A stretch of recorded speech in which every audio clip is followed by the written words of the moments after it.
for good reason. We have not only champions of the past, we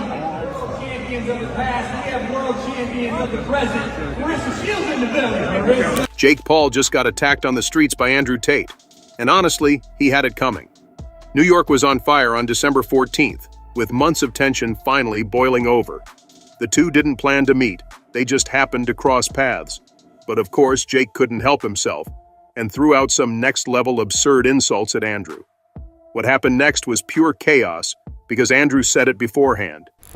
It's clear to me you are desperate for a reality check. This is the hardest sport in the world, and people dedicate their lives to this, and most of them never get a payday. It never pays off for the majority of fighters who would f you. And as far as Jake Paul is concerned, we all know he has made a career out of poking the bear, whether it's challenging combat sports legends like Mike Tyson or cherry-picking opponents who conveniently boost his undefeated streak. But what happened on December 14th? That wasn't just a call-out. That was Andrew Tate, in all his $710 million, four-time kickboxing world champion glory, stepping up to Jake on a busy street like he had something to prove. He did. If you want to fight and you want to send a contract, send one to me. I will take a few weeks break from living my retired life to kick the living out of a goofy, entitled dickhead like you. You know my name, Andrew Tate. Google it if you want to know more. Any day, anytime, let's go. For those living under a rock, Andrew Tate isn't someone who does things halfway. This wasn't a casual meetup or a quick jab on Twitter. No, Tate approached Jake Paul in the middle of a public street, surrounded by fans armed with smartphones, ready to capture every second of what can only be described as a public reality check. And Jake? Let's just say his usual bravado took a back seat. If his confidence had a volume knob, Tate turned it all the way down. Come on, work. Go, work. Come on, Marshall, keep going. Work! Come on, fight! Back up. Hey. 50 seconds. Come on, 20 seconds to walk, Steve. Let's go, let's go, let's go! Come on, work. Work. Good. Work. 10 seconds. Work. Jake Paul thrives on confidence. It's his whole thing. Whether he's trash-talking opponents or flexing for his 20 million followers, confidence is what sells his fights and keeps his brand afloat. But at that moment, confidence was nowhere to be found. Andrew Tate wasn't just some random guy Jake could dismiss with a snarky comment. He wasn't one of those hand-picked opponents that Jake's team strategically lined up. No, this was Andrew Tate. Yeah, he'll never do that, though. He knows. He knows way. One, he's under contract. And two, he's not his own boss. And two, he won't do it. He knows better. He might and it's funny to say, like, yo, Conor McGregor is scared of Jake Paul and will never box him. You could see it in Jake's body language. Tate didn't need to raise his voice or throw a punch. His towering presence and unshakable composure did all the talking. Jake, who normally doesn't shy away from confrontation, looked like a fish out of water. You know it's bad when the guy known for his loud mouth and quick comebacks has nothing to say.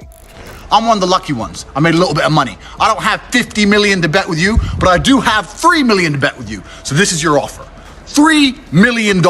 You put 3, I put 3. Winner takes all. I'm 5 years out the ring. I'm a kickboxer. This wasn't just some spur-of-the-moment thing. Tate's decision to confront Jake had been brewing for months. Jake Paul has built his reputation by calling out legends, most of whom are way past their prime, while conveniently dodging real threats. Tate saw right through it. For someone who's dedicated his life to combat sports, watching Jake cherry-pick opponents must have been infuriating. And calling Tate a washed-up fighter? Yeah, that was the final straw. So when you see some of these crossover fights, obviously I know that you and Jake Paul have had your disagreements. Do you think that Jake's gotten better as a boxer? Yeah, there's no doubt about it. And listen, what Jake Paul has accomplished is he's fighting old guys. Yes. He's fighting, all he fights are old guys and whatever. But listen, say what you want, he wins. And he makes money. So he's doing his thing, you know. Tate didn't approach Jake for clout. Let's be honest, he doesn't need it. This wasn't about money either. Tate's bank account is already stacked. What he wanted was simple, to make a statement. Respect in combat sports isn't about how many followers you have or how loud your trash talk is. It's about proving yourself against real competition, something Jake has avoided like the plague. Tate wasn't there to play games. He was there to remind Jake what respect looks like. December 14th was just another day. Until it wasn't. On a crowded street with fans and onlookers creating a human circle, Andrew Tate made his move. Phones were out, cameras were rolling, and within minutes the footage was all over social media. The hashtag started trending. Hashtag Tate v Spall, hashtag Jake Paul exposed, hashtag respect the game. Two brothers, one cage. Jake Logan, you Tristan. Who comes out alive? You know what? I'm trying so hard to not start internet beefs. I'm really trying not to. You could say Jake and Logan, man. Bro, Don't worry about it. No, I can't lie. Bro, I'm going through life. I'm trying to live peaceful now. I've got Fed agents in my house. Matrix is after me. I'm just trying to live peaceful. But of course, I have absolute faith in myself and my brother, and I know what we've been through, and I know the kind of men we are. If you think this was all for show, think again. This wasn't some staged event cooked up by PR teams to boost engagement. The tension was real. You could see it in the way Jake tried, and failed, to regain his composure. His usual tactics, sarcastic remarks, forced laughter, that signature smirk, weren't working. This wasn't a roast battle or a promotional stunt. It was Andrew Tate delivering a very real message in a very public way. That's delusion. I'm sorry. Look, Andrew, fighter, legitimate, badass motherfucker, strong mentality. I'm sorry, Tristan Tate is a weak link. I say let's run He got a bad shoulder. He's shaped like a gingerbread man. I don't want no beef, but that's delusion. PFO will set this up. Uh-oh. A MMA double tag team match. 10 million for everybody. You might have a fight, you might have a fight on your hands. That would go crazy. Let's do it. Let's do it. No, seriously. I'm let's about do the it. action. Like I'm less talk now. Let's just fucking go. Yo, but you know for a fact, me and Jake will travel to Romania. There you go. We will make this happen. We'll do it wherever you want, whatever conditions you want. Jake Paul's entire persona is built on the idea that he's untouchable. He's made a career out of being the underdog who comes out on top, the guy who proves his doubters wrong. But when Andrew Tate stood in front of him, all that bravado went out the window. Why don't you lose to an old man who's retired? I live in the real fucking world, Jake. There's a whole bunch of fighters out here who live in the real fucking world. Men who are dangerous and dedicated their lives to this sport and don't have a fucking fraction of the money you have because you've managed to become a fucking clown. Tate didn't have to do much. Just his sheer presence was enough. With his towering physique and years of experience as a kickboxing world champion, Tate didn't need to shout or posture. Jake, on the other hand, was visibly shaken. He tried to clap back, of course, because let's face it, that's what Jake Paul does. But for once, his words fell flat. This wasn't a game he could talk his way out of. As soon as the footage hit the internet, it was game over, for Jake's ego, that is. Within hours, memes were flooding Twitter, TikTok, and Instagram. Jake's attempt to save face was no match for the internet's collective creativity. From comparisons to a kid getting scolded by their dad to outright mockery of his brave persona, social media had a field day. Meanwhile, Andrew Tate's fan base grew overnight. Even people who weren't diehard fans of Tate couldn't help but respect the move. Go fight! Hey, fight! Hey, go fight! Hey, hey, work! Hey, work! Hey, work! Hey, hey, work! Hey, work! Work! Hey, work! Hey, work! Hey, hey, hey, keep going. Come on, work. Go, work. Come on, Marshall, keep going. Work! Work! Come on, fight! Make it.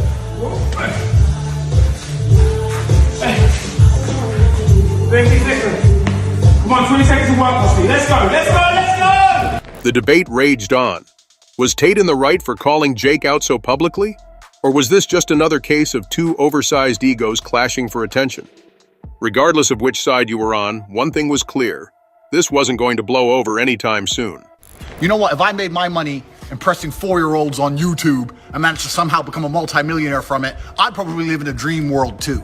But let me explain something to you about combat sports. There are a whole bunch of men out here who will never be as famous as you, will never make the money you've made, who would kick the living fuck out of you. This wasn't just a confrontation between two individuals. It was a clash between two very different ideologies. Jake Paul represents the new era of combat sports, where clout often outweighs skill. His fights are less about proving himself as a boxer and more about creating viral moments. Andrew Tate, on the other hand, is old school. He comes from a world where respect is earned in the ring, not on social media. The best boxer on the planet is Jake Paul. Why? I mean, who's doing it? I mean, if Mike Tyson says, let's do this, are you down? 100%. I'm gonna make Mike my girlfriend. Would you fight Mike Tyson? Again, no, because he's now old, and I would be an absolutely tragic shame to knock out an old version of his prime self. That doesn't feel fair. Prime Tyson would have ripped me apart in a boxing match, so to beat him when he's past his prime just feels dishonorable, and I'd feel dirty for doing that. So there's no amount of money on the planet that could convince me to fight. For Tate, this wasn't just about Jake Paul. It was about what Jake represents, a shift in the combat sports industry that prioritizes spectacle over substance. By confronting Jake, Tate wasn't just standing up for himself, he was standing up for an entire generation of fighters who've dedicated their lives to the sport. I'm known as a fighter in a way that he never will be. I'm known as a fighter in the way that if you throw me in a cell with a murderer, a rapist, and 2 drug dealers, people look at me and go, oh, Tate, respect. He would have left with a higher male body count than his fiancée. That's how he would have left Jake. In the days following the confrontation, the internet continued to buzz. Fans were already speculating about a potential fight between the two. Would Jake step into the ring with Tate, or would he continue to dodge real competition? The media added fuel to the fire, running headlines like, Andrew Tate humiliates Jake Paul, and the showdown that could change combat sports forever.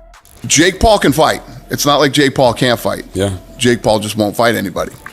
For Jake, the fallout was brutal. His image took a hit, and his critics were louder than ever. For Tate, it was a win, both in terms of respect and exposure. He didn't just call Jake out. He backed up everything he's been saying about respect and authenticity in combat sports. Somebody like me, he'd mentioned me before, and there'll be people out there saying, oh, Carl Froch's talking about himself, he's after a payday. Listen, I'm not after a payday. I'm doing all right. There's no problems with my finances. The big question now is, what's next for Jake Paul and Andrew Tate? Fans are already clamoring for a sanctioned fight, and the internet is filled with predictions about how it would go down. Some say Jake doesn't stand a chance against Tate's experience and skill. Others argue that Jake's youth and determination could give him the edge.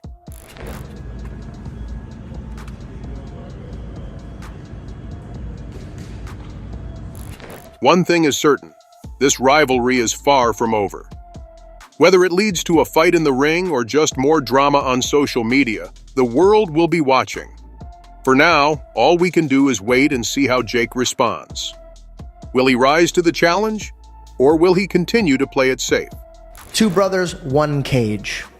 Jake Logan, you Tristan. Who comes out alive? You know what? I'm trying so hard to not start internet beefs. This confrontation wasn't just a one-off event. It was a wake-up call for Jake Paul, a harsh reminder that respect can't be earned through trash talk alone. Andrew Tate made his point loud and clear. You can have all the clout in the world, but if you don't have respect, it means nothing.